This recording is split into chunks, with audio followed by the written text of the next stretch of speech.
जी।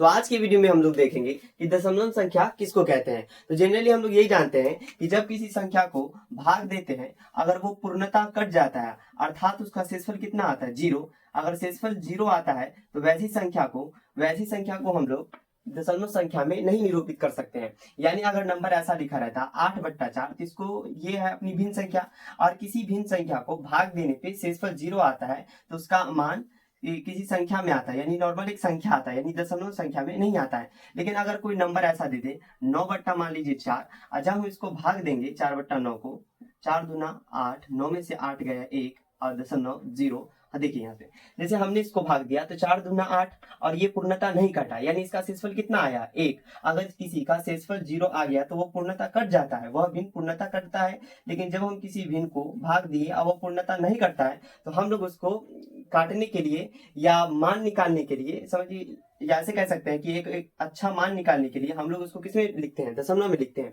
तो हम लोग इसको क्या करेंगे, यहाँ पे एक पॉइंट बैठाएंगे, इसी पॉइंट को क्या कहते हैं, दशमलव कहते हैं। तो अगर एक भाग में एक दशमलव बैठा लेते हैं तो हम लोग यहाँ पे एक जीरो उतार सकते हैं, तो फाइनली फिर भाग दे सकते हैं इसको। तो 4×2 = 8, 10 में से 8 गया 2, अब भी ये छोटा है तो फिर इसको हम एक जीरो और बैठा सकते हैं, क्योंकि भाग में एक बार दशमलव उतार लेने के बाद आप कितनी बार भी जीरो बैठा सकते हैं। लेकिन अगले स्टेप में यहीं पे अगर हम चाहे यहाँ पे एक जीरो बैठाना, तो यहाँ पे हम अपने मन बैठा सकते हैं, लेकिन सबसे पहले यहाँ पे जीरो बैठाना पड़ेगा। अगर इसको और बड़ा करते यहाँ पे जीरो बैठा के, तो पहले यहाँ पे जीरो मुझे देना पड़ता। लेकिन अगर एक बार दशमलव दे दिए हैं तो हर स्टेप में एक एक जीरो आप अपने मन से उतार सकते हो। देखिए, तो यहाँ पे फाइनली हो गया 20, तो हम करेंगे आप कितना, 4×5 = 20, यानी 0 0 0। तो फाइनली हमने भाग दिया 4 और 9 को, यानी 9/4 का जो फाइनल मान होगा वो कितना होगा, 2.25। यानी ये जो संख्या प्राप्त हुई है ये हमारी दशमलव संख्या है, जबकि ये कोई पूर्ण धनात्मक पूर्णांक कह सकते हैं इसको, या प्राकृतिक संख्या, या हम इसको क्या कह सकते हैं, पूर्ण संख्या कह सकते हैं। लेकिन ये जो भिन्न का जो मान आया है ये एक दशमलव संख्या है, यानी वैसी संख्या जो दशमलव के रूप में हो उसको क्या कहते हैं हम लोग, वैसी संख्या को हम लोग कहते हैं, वैसी संख्या जो दशमलव के रूप में होती है वैसी संख्या को हम लोग दशमलव संख्या कहते हैं। लेकिन दशमलव संख्या तो सब जान गए कि किसी भिन्न को भाग दीजिएगा, अगर शेषफल जीरो आ जाए तो दशमलव संख्या नहीं होगी। लेकिन किसी भिन्न को भाग देने पर वो पूर्णतः भाग नहीं लगता है और उसमें दशमलव बैठा करके और उसको काटा जाता है, तो जो संख्या प्राप्त होती है वैसी संख्या को हम लोग दशमलव संख्या कहते हैं। लेकिन दशमलव संख्या के बिना दो प्रकार है। दशमलव संख्या को इंग्लिश में डेसिमल नंबर कहते हैं। डेसिमल नंबर दो प्रकार का होता है, एक को हम लोग कहते हैं शांत और दूसरा को कहते हैं अशांत। शांत को इंग्लिश में कहते हैं टर्मिनेटिंग और अशांत को इंग्लिश में कहते हैं नॉन टर्मिनेटिंग। फाइनली दशमलव संख्या दो प्रकार का, शांत और अशांत। शांत को कहते हैं टर्मिनेटिंग और अशांत को कहते हैं नॉन टर्मिनेटिंग। सुनिए, आपको दशमलव संख्या दे दे या दशमलव प्रसार कहे, दोनों बात सेम ही समझना। यानी दशमलव संख्या लिखा रहे कहीं पे या लिखा रहे कि दशमलव प्रसार, पूछेगा दशमलव प्रसार मुख्यतः कितने प्रकार के होते हैं, तब भी कहिएगा दो। कहेगा दशमलव संख्या कितने प्रकार के होते हैं, तब भी कहिएगा दो। यानी दशमलव प्रकार दो प्रकार के, एक शांत दशमलव प्रसार, दूसरा अशांत दशमलव प्रसार, यानी टर्मिनेटिंग और नॉन टर्मिनेटिंग। क्या है कुछ भी, लेकिन मतलब दोनों का एक ही होता है। दशमलव प्रसार क्या है या नॉर्मल शांत क्या है, दोनों का मतलब सेम होता है। आइए हम लोग समझते हैं कि आखिर शांत क्या होता है और अशांत क्या होता है। यानी ये दशमलव संख्या ही है, ये भी दशमलव संख्या होगी और ये भी दशमलव संख्या होगी, लेकिन दोनों के रूप अलग अलग होंगे। तो हम लोग आखिर कैसे पहचानेंगे ये कि कोई भिन्न शांत है या कोई भिन्न अशांत है, तो भाग देके पहचान लेंगे, या उसका भी ठीक है। आइए देखिए क्या कहता है, भाग देने पर जो पूरी तरह कट जाएगा ना, वो समझ जाना, भाग देने पर जो पूरी तरह कट जाता है वो शांत संख्या कहलाती है। अगर किसी नंबर को हम लोग भाग दिए और वो पूरी तरह कट जाए, दशमलव के बाद पूरी तरह कट जाए, मैंने दशमलव लिखना यहाँ पे भूल गया, अगर भाग देने पर पूरी तरह कट जाए दशमलव के बाद, दशमलव के यहाँ पे लगा लीजिएगा, दशमलव के बाद भाग देने पर दशमलव के बाद अगर कोई संख्या पूरी तरह कट जाए तो उसको हम लोग कहेंगे शांत संख्या। आइए देखते हैं इसका एग्जांपल। मान ले कोई नंबर अगर एग्जांपल के तौर पर ऐसा लिखता है कि मान ली हम किसी नंबर को भाग दें, इसका आंसर है 4.32, तो ये संख्या क्या कहलाएगी, शांत संख्या कहलाएगी। दूसरा एग्जांपल ले लेते हैं, जैसे मान ली 832 भाग देते गए, फिर फाइनली दशमलव दिए और फिर एक क्षण ऐसा आया कि ये कट गया, जैसे हमने इसको भाग दिया था तो ये पूरी तरीके से कट गया था। और एग्जांपल हो सकता है इसका, जैसे मैंने मान लिया 04030.3003 कुछ भी करके ऐसा, यानी जो पूरी तरीके से कट जाए, दशमलव के बाद भी पूरी तरीके से कट जाए, हम लोग उसको शांत संख्या कह सकते हैं। अगर एग्जांपल आपसे ऐसे पूछे कि 4 शांत संख्या है कि अशांत संख्या है, तो 4 एक शांत संख्या, जैसे देखिए अगर हम 4.0 लिख दे तो ये क्या होगी, शांत संख्या होगी, क्योंकि दशमलव के बाद पूरी तरीके से कट चुका है, यानी 4 भी शांत संख्या हो सकता है। जैसे कोई भी नंबर ले ले तो वो शांत संख्या होगी। या सीधे ऐसा याद रखना कि वह संख्या जो दशमलव के बाद पूरी तरह कट जाती है, वैसी संख्या जो दशमलव के बाद पूरी तरीके से कट जाती है, वैसी संख्या को हम लोग शांत संख्या कहते हैं। आपसे बोर्ड में ऑब्जेक्टिव पूछता है कि यदि किसी भिन्न का हर 2 की पावर m गुने 5 के पावर n के रूप का हो तो ऐसी संख्या को हम लोग शांत संख्या कहते हैं। जैसे आपसे क्वेश्चन ऐसे पूछेगा, कहेगा 4/10 शांत संख्या है कि नहीं, शांत संख्या है कि नहीं, ताकि हम लोग कैसे पहचानेंगे कि 4/10 शांत संख्या है कि नहीं। मान लीजिए छोटा नंबर दिया तो हम लोग पहचान लेंगे, यानी भाग देके इसको देख लेंगे कि 10 का भाग देंगे हम लोग 4 से, तो पहले 0 बैठाना पड़ेगा, क्योंकि जब छोटा नंबर होता है और पहाड़ा बड़ा हो, जब ये पहाड़ा बड़ा हो और भाग में अंदर छोटा नंबर हो तो हम लोग पहले 0 बैठाएंगे, फिर फाइनली यहाँ पे 0 उतरेगा। अभी 4 में से 0 गया 4, फिर फाइनली यहाँ पे पॉइंट बैठाएंगे, फिर 0 बैठाएंगे, फिर 10 चौके 40। तो सर ये तो पूरी तरीके से कट गया। लेकिन आपने अभी बताया है कि जो संख्या पूरी तरीके से भाग देने पर दशमलव के बाद पूरी तरीके से कट जाता है, यानी आप सीधा लिखे ना, सीधा दीजिएगा, जो पूरी तरीके से कट जाता है वैसी संख्या को हम लोग कहते हैं शांत संख्या। तो सर ये तो पूरी तरीके से कट गया, यानी ये जी 4/10 क्या होगा, एक शांत संख्या है। तो जी हाँ, 4/10 एक शांत संख्या है। सर मान लिया अगर कोई ये क्वेश्चन तो आसान था तो मैंने बना लिया। मान लिया कोई क्वेश्चन ऐसा पूछता है 4 6 8 4 6, इतना बड़ा नंबर दे दे, तब आपको कहे 1 0 0 0 0 0 0, इतना बड़ा नंबर दे दे एग्जाम में, तो आपके पास एग्जाम में इतना टाइम नहीं रहेगा कि आप इसको देख कर बता सकते हैं, यानी या भाग देकर बता सकते हैं। एक ऑब्जेक्टिव के चक्कर में आपका कई ऑब्जेक्टिव छूट जाएगा। तो हम लोग वैसे क्या करते हैं, तो इसका एक ट्रिक है या इसका एक रूल समझिए कि यदि किसी भिन्न, तो ये अपना भिन्न है, अंश बट्टा हर को हम लोग भिन्न कहते हैं। तो यदि किसी भिन्न का हर, ये तो अंश है और ये नीचे वाला क्या है, हर, तो यदि किसी अंश का, यदि किसी भिन्न का हर 2 के पावर m गुने 5 के पावर n के रूप का हो, और जहां m और n क्या हो, धनात्मक पूर्णांक, जहां m और n धनात्मक पूर्णांक हो, तो ऐसी संख्या को हम लोग शांत संख्या कहते हैं। फिर सुनिए, जैसे ये ऊपर वाले को हम लोग अंश कहें और नीचे वाले को हम लोग क्या कहें, हर कहें।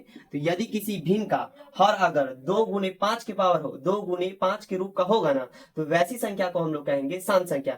जैसे हम पहले इसको कर लेते, क्योंकि ये तो सेटिस्फाई हो चुका है, ये कंफर्म है कि 4/10 एक शांत संख्या है। तो अगर इसका हर 2 गुने 5 के रूप में लिखा गया तो समझ जाएंगे कि 4/10 क्या है, शांत संख्या है। तो जैसे हम लोग इसको लिख के देखते हैं 10 को, तो हम लोग इसको कर सकते हैं 2 गुने 5, यानी इसका हर 2 गुने 5, कुछ नहीं तो 1, कुछ नहीं तो 1, और पावर क्या बोला उसने कि m और n दोनों कैसा होना चाहिए, धनात्मक पूर्णांक। तो जी हाँ, एक क्या है, धनात्मक पूर्णांक है, और बेस में 2 गुने 5 भी आ गया, यानी ये हमारा शांत संख्या है। आइए इसको देखते हैं हम लोग। तो यहाँ से पता चल रहा होगा आपको कि कंफर्म इसको हम 2 गुने 5 के रूप में लिख ही सकते हैं, क्योंकि आप देखिए ना, जिस संख्या में 0 आता है उसको तो हम 2 गुने 5 के रूप में लिख सकते हैं ना। तो आइए देखते हैं, इसको लिखे हम लोग 1 2 3 4 5 6, 10 के पावर 6, और 10 के पावर 6 को हम लोग लिख सकते हैं 2 गुने 5, यानी 2 के पावर 6 और 5 के पावर 6, यानी लिखा गया ये 10 के पावर, देखिए शॉर्टकट दिमाग लगा दिए, क्या गुणनखंड तो नहीं, टाइम बहुत लग जाता। जैसे 1 2 3 4 5 6, तो 6 है, तो 10 की पावर कितना चढ़ा दिए, 6 चढ़ा दिए। हम लोग इसको लिख सकते हैं 10 को ऐसा, 10 को 2 गुने 5 लिख सकते हैं, और ये पूरा चढ़ जाएगा इसके ऊपर 6। तो हम लोग जानते हैं कि जब हम लोग ब्रैकेट हटाएंगे तो ये 6 इसके ऊपर भी आएगा और ये 6 इसके ऊपर भी आएगा, तो फाइनली 5 दूना 10 भी हो गया, और 10 की पावर 6 भी हो जाएगा। तो यानी 2 के पावर 6 और 5 के पावर 6। तो हमने इसके हर को 2 गुने 5 के पावर के रूप में 2 गुने 5 के रूप में लिख दिया, और जबकि ये दोनों कैसी संख्या, धनात्मक पूर्णांक है, अर्थात ये जो हमारा है शांत संख्या होगा।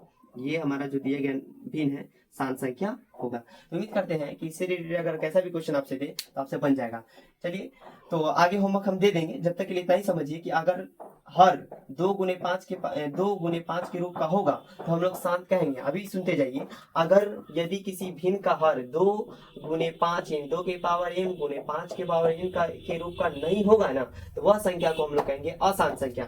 यानी अगर 2 गुने 5 के पावर के रूप का होगा तो हम लोग शांत कहेंगे, अगर इसके रूप का नहीं होगा तो हम लोग क्या कहेंगे, अशांत कहेंगे। सुनिए, एक और सुनते जाइए, अगर 2 गुने 5 नहीं आए ना, या केवल 2 के पावर m आ जाए या 5 के पावर n आ जाए, यानी या तो केवल 2 के पावर n मिल जाए हमारे हर में, या तो 5 के पावर n रहे, दोनों में से कोई एक या दोनों में से कोई एक मिल जाए या दोनों मिल जाए, तभी हम उस संख्या को कहेंगे शांत संख्या। जैसे एग्जांपल के तौर पे हम कर सकते हैं ऐसा कि 8 बट्टा मान ले 4 है, तो यहाँ पे सर तो 2 के स्क्वायर 2 है, यानी 2 के पावर 2 मिला, यानी ये शांत संख्या है। तो जी हाँ, ये शांत संख्या होगी। मान ली सर क्वेश्चन ऐसा पूछता, जैसा 8 बट्टा 25, 8/25। तो इसका आंसर क्या होगा 5 स्क्वायर। तो हमने इसके आंसर को, इसके हर को 5 की पावर n के रूप में लिख दिया, यानी या तो 2 के पावर n लिखिए, 2 के पावर m या n कुछ भी समझिए, यानी 2 के पावर में लिख दीजिए या 5 के पावर में लिख दीजिए, या तो 2 आ जाए या तो 5 आ जाए, तो ऐसी संख्या को हम लोग कहेंगे शांत संख्या। तो उम्मीद करते हैं कि शांत संख्या का सारा डाटा आपको क्लियर हो गया होगा, या तो ये रहे या तो ये रहे या दोनों रहे, अब या वैसी संख्या जो पूरी तरीके से दशमलव के बाद कट जाए, वैसी संख्या जो पूरी तरीके से दशमलव के बाद कट जाए। तो आइए हम लोग आते हैं अगला प्रकार पे। तो ये हमारा शांत संख्या है, टर्मिनेटिंग नंबर। अब अशांत संख्या देखिए, अशांत संख्या को कहते हैं नॉन टर्मिनेटिंग नंबर। अशांत संख्या ना दो प्रकार का होता है, एक होता है आवर्ती, दूसरा होता है अनावर्ती। आवर्ती मीन्स होता है रिपीटिंग और अनावर्ती मीन्स होता है नॉन रिपीटिंग। तो अब सवाल उठता है कि हम लोग आवर्ती किसको कहेंगे और अनावर्ती किसको कहेंगे। देखिए यहाँ पे मान ले हम किसी नंबर को भाग देते हैं और वो दशमलव के बाद ऐसा आता है 3 और डॉट डॉट डॉट डॉट ये जाते रहता है। देखिए अशांत का अर्थ होता है जो पूरी तरीके से नहीं कटता, non repeating, sorry non terminating. और ये टर्मिनेटिंग, ये है टर्मिनेटिंग यानी अब नहीं कटेगा, और ये कटते जाएगा यानी और आता जाएगा, इसी को कहते हैं नॉन टर्मिनेटिंग। तो ये नंबर है नॉन टर्मिनेटिंग का, लेकिन कैसा आवर्ती। आवर्ती में सेम सेम आते जाएगा, सेम सेम आते जाएगा। तो इस संख्या को हम लोग ऐसे लिख सकते हैं, जब कोई नंबर सेम सेम आता है तो इसको हम नॉर्मली इस बार से, इसको इंग्लिश में इसको नॉर्मली क्या कहते हैं, बार कहते हैं। ये है बार का संकेत, यानी अगर कोई संकेत ऐसा संकेत दिखे तो समझ जाइएगा कि ये इसका मतलब अर्थ है कि ये 3 बार बार आते जाएगा, 3 बार बार आते जाएगा। आइए दूसरा एग्जांपल अगर मैं ऐसा लिख दूं कि मान ले 1.23232323 और ये आता जा रहा है, यानी ये जो हमारी ये जो संख्याएं थी ये 3.3 डॉट डॉट डॉट करके आवर्ती संख्या है, और ये भी जो संख्या, ये संख्या भी आवर्ती संख्या हमारी होगी। आइए एक और एग्जांपल ले लेते हैं, जैसे 32 ऐसा। अब मान ले दशमलव के बाद ऐसा रिपीट कर रहा है 1 2 3 1 2 3 1 2 3 1 2 3। तो देखिए रिपीट क्या कर रहा है 1 2 3 ये, तो यानी ये हमारी संख्या जो होगी ये हमारी आवर्ती संख्या होगी। तो उम्मीद करते हैं कि आपको अशांत आवर्ती समझ में आ गया होगा, या अगर आपसे बोर्ड में क्वेश्चन पूछे कि इनमें से अशांत आवर्ती कौन है तो आप पहचान लीजिएगा। आइए हम लोग इसका एग्जांपल देखते हैं कि अनावर्ती किसको कहेंगे। तो अनावर्ती ऐसी संख्या होगी जो सेम सेम तो नहीं आएगी लेकिन कटेगी भी नहीं, यानी वैसी संख्या जो दशमलव के बाद सेम भी नहीं आएगी और कटेगी भी नहीं, यानी नॉर्मली चलते जाए कुछ भी अपने मन से ऐसा डॉट डॉट डॉट डॉट करते, यानी ऐसी संख्या को हम लोग कहेंगे अनावर्ती संख्या। सबसे आसान तो यही है, मान लो ऐसा लिखा हो 5 3 0 1 2 4 6 कुछ भी, बस डॉट डॉट डॉट करके ज्यादा रहे, जैसे कुछ भी ले सकते हैं। मान ले ऐसा रहे 1 2 3 2 ऐसा 1 2 3 2 1 2 3 3 1 2 3 4 1 2 3 5। देखिए रिपीट तो कर रहा है लेकिन अलग अलग, देखिए बीच में अलग अलग आ रहा है, बीच में अलग आ रहा है, बीच में अलग आ रहा है। तो हम लोग ऐसी संख्या को अनावर्ती संख्या कहेंगे, क्योंकि रिपीट ये कर रहा है लेकिन फिर बीच में अलग अलग नंबर आ रहा है। तो ऐसा नहीं कि एक सर रिपीट तो कर रहा है, तो ऐसी संख्या को हम लोग नहीं, अगर हाँ लगातार रिपीट करते हैं जैसे 1 2 3 1 2 3 1 2 3 1 2 3, तब इसको हम लोग कहते हैं आवर्ती। लेकिन ये सेम रिपीट नहीं कर रहा था, बीच में डिफरेंट नंबर है, इसलिए इसको कहें हम लोग अनावर्ती। आइए इसका एग्जाम्पल एक दो लिख लेना अपने मन से कि हम लोग किसको अशांत कहेंगे, यानी को कैसे भी इनको। तो नॉर्मली लिख सकते हैं हम लोग 8/9 को, दूसरा जैसे लिख दूं मैं 6/12, नहीं 6/12 नहीं होगी, तो इसको लिख सकते हैं। देखिए ना, इसको 2 गुने 5 के रूप में नहीं लिख सकते, ना 2 के रूप में ना 5 के रूप में। जैसे मैं लिख दूं 17, जैसे मैं लिख दूं 19। उम्मीद करते हैं कि समझ गए होइएगा कि वैसा भिन्न संख्या जिसको 2 गुने 5 के रूप में नहीं लिख सकते हैं, वैसी संख्या को कहते हैं अशांत संख्या। चलिए तो यहाँ से ऑब्जेक्टिव एक बनता है कि सभी शांत संख्याएं क्या होती है। क्वेश्चन पूछेगा आपसे कि सभी शांत संख्याएं परिमेय संख्या होती है या अपरिमेय संख्या होती है। तो आप लोग वीडियो को ये करके लिख लेना कि सभी शांत संख्याएं परिमेय संख्या होती है, सभी शांत संख्याएं परिमेय संख्या होती है, सभी शांत संख्या परिमेय संख्या होती है। और जितनी भी ये अशांत आवर्ती, ध्यान से सुनना जरा और इसको लिख लेना नोट बना करके, वीवीआई ऑब्जेक्टिव है कि जितनी भी अशांत आवर्ती संख्या होती है ना वो सभी परिमेय संख्या होती है, लेकिन जितनी भी अशांत अनावर्ती संख्याएं होती है वो सभी अपरिमेय संख्या होती है। तो उम्मीद करते हैं तो यहाँ तक आ गया होगा आपको समझ में। जी तो उम्मीद करते हैं कि आपको समझ में आ गया होगा कि शांत संख्या और अशांत संख्या किसको कहते हैं। और मुझे ये उम्मीद करके ही चलना पड़ेगा, क्योंकि बार बार उम्मीद कर करके बोल के मुझे उम्मीद ही करने की आदत हो गई है। अब मुझे उम्मीद करके यही कहना पड़ेगा कि आपको शांत संख्या और अशांत संख्या समझ में आ गया होगा। एक बार और देख लेते हैं कि आखिर शांत संख्या और अशांत संख्या आया कहाँ से था। तो सर एक दशमलव संख्या ही थी, या जिसको हम लोग दशमलव प्रसार कहते हैं। दशमलव वाली संख्या ही 2 प्रकार की थी, एक थी शांत संख्या और दूसरी थी अशांत संख्या। यानी वैसी संख्या जो दशमलव के बाद पूरी तरीके से कट जाती है उसको कहें हम लोग शांत संख्या। और वैसी संख्या जो दशमलव के बाद एक तो सेम कटती नहीं है, यानी जो दशमलव के बाद कटती नहीं है और ऊपर से कटेगी भी नहीं, तो दो तरीके से आएगी, या तो सेम आती जाएगी दशमलव के बाद, और या तो दशमलव के बाद अलग अलग संख्या आती जाएगी, यानी अलग अलग रिपीट नहीं होगा, रिपीट होगा लेकिन अलग अलग रिपीट होगा। इसमें भी रिपीट होगा लेकिन सेम, इसमें रिपीट होगा अलग अलग। यानी वैसी संख्या जो दशमलव के बाद पूरी तरीके से नहीं कटती है उसको हम लोग कहते हैं अशांत संख्या। और जो मान ले पूरी तरीके से कट गई उसको हम लोग कहेंगे, मान ली कितना भी लंबा चला गया लेकिन पूरी तरीके से कट गया दशमलव के बाद, तो उसको हम कहेंगे हम लोग शांत संख्या। हमने शांत और अशांत का ट्रिक देखा था कि बिना किसी भिन्न को भाग दिए हम लोग कैसे पता करेंगे कि ये शांत है या अशांत। जैसे मान ले अगर नॉर्मली आपको कोई 1800 बट्टा मान ले इतना बड़ा नंबर दे देता है, तो हम लोग कैसे दिमाग लगाएंगे कि जो दी गई संख्या है या दिया गया भिन्न है शांत है या अशांत। जैसे आपसे क्वेश्चन पूछा गया है कि नीचे दिए गए प्रश्नों में शांत और अशांत को पहचाने, या आपसे ऐसा पूछता कि नीचे दिए गए भिन्न में, क्या इसमें दोनों मिक्स किए इसलिए भिन्न नहीं लिखे, लेकिन मान ले क्वेश्चन ऐसा पूछता कि ये भिन्न, जैसे भिन्न शांत है या अशांत, कहता दिया गया भिन्न शांत संख्या है या अशांत संख्या, तो हम लोग कैसे पता करते हैं। सुनिए, तो हम लोग क्या करेंगे, पहले जो दिया गया नंबर है उसको काट लेते हैं, काटने के बाद थोड़ा और अंदाज लग जाएगा। जैसे 2 0 से 2 0 कट जाएगा, उसके बाद ज्यादा नहीं काटना है, 10 को बचा के रखना है, 10 को जबरदस्ती नहीं काटेगा, काट भी दीजिएगा, कोई दिक्कत नहीं है। तो हम लोग शांत और अशांत करके ये देखे थे कि अगर किसी भिन्न के हर को, यानी बट्टा वाले को हर जानते हैं ना, इसको ऊपर को अंश कहते हैं, नीचे वाले को हर, अगर किसी भिन्न के पूरे को भिन्न कहते हैं, अगर किसी भिन्न के हर को अगर या तो 2 के पावर 5 या तो यानी 2 के पावर m गुने 5 के पावर n, या तो 2 के पावर m लिख लीजिए या तो 5 के पावर n, जहाँ पे m और n कौन संख्या होगी, धनात्मक पूर्णांक संख्या होगी। यानी खाली 2 गुने 5 के रूप में लिख दीजिएगा ना, तो वे संख्याएं हमारी शांत संख्या कहलाएंगी।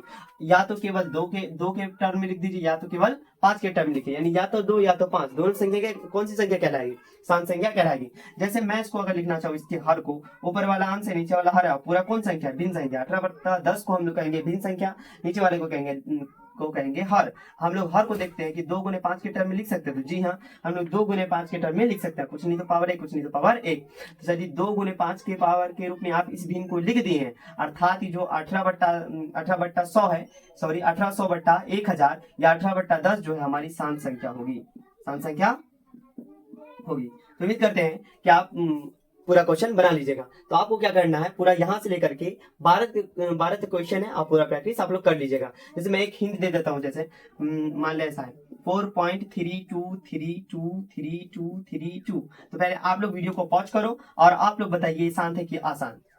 चलिए, तो आपको पता चल गया होगा आंसर, ये दशमलव के बाद पूरी तरीके से कट गया है, इसलिए कौन सी संख्या होगी, शांत संख्या होगी। चलिए एक और क्वेश्चन दे रहे हैं आपको और आप बताइएगा। मान लीजिए 0.321 है, आप पॉइंट 3201 3201 डॉट आज अंग्रेजी आ जाएंगी। तो आपको बताना है ये शांत संख्या है या आसान संख्या। तो वीडियो को करें पॉज और आप बताइएगा कि ये शांत है क्या आसान। चलिए, तो आप आंसर निकाल ली होगा। तो ये रहने वाला हमारा शांत संख्या, शांत या अशांत, तो ये है रहने वाला हमारा अशांत संख्या। क्यों सर, क्योंकि दशमलव के बाद ये पूरी तरीके से कट नहीं रहा है, लेकिन रिपीट कर रहा है, जो सेम रिपीट कर रहा है। तो इसका शॉर्टकट लिख सकते हो, तो जी इसको शॉर्टकट में ऐसा लिखना चाहो तो आप लिख सकते हो कि 3201 पे रैंकलिंग, या इसको जैसे बार कहते हैं, तो 1032.3201 पे रैंकनिंग। तो ये हमारी कौन सी संख्या, आसान संख्या। अगर सर क्वेश्चन ऐसा ना पूछता कि आसान ये आवर्ती है या अनावर्ती, तो हम लोग क्या कहेंगे, आवर्ती है, क्योंकि इसमें सेम आ रहा है, और जब भी सेम नंबर रिपीट होगा तो उसको हम लोग क्या कहेंगे, आवर्ती। तो मुझे लग रहा है कि आपका डाउट क्लियर हो गया होगा। अगर नहीं आया समझ में तो फिर से वीडियो को बैक कीजिए और फिर से पुनः देख लीजिए। चलिए, मिलेंगे अगले वीडियो के साथ।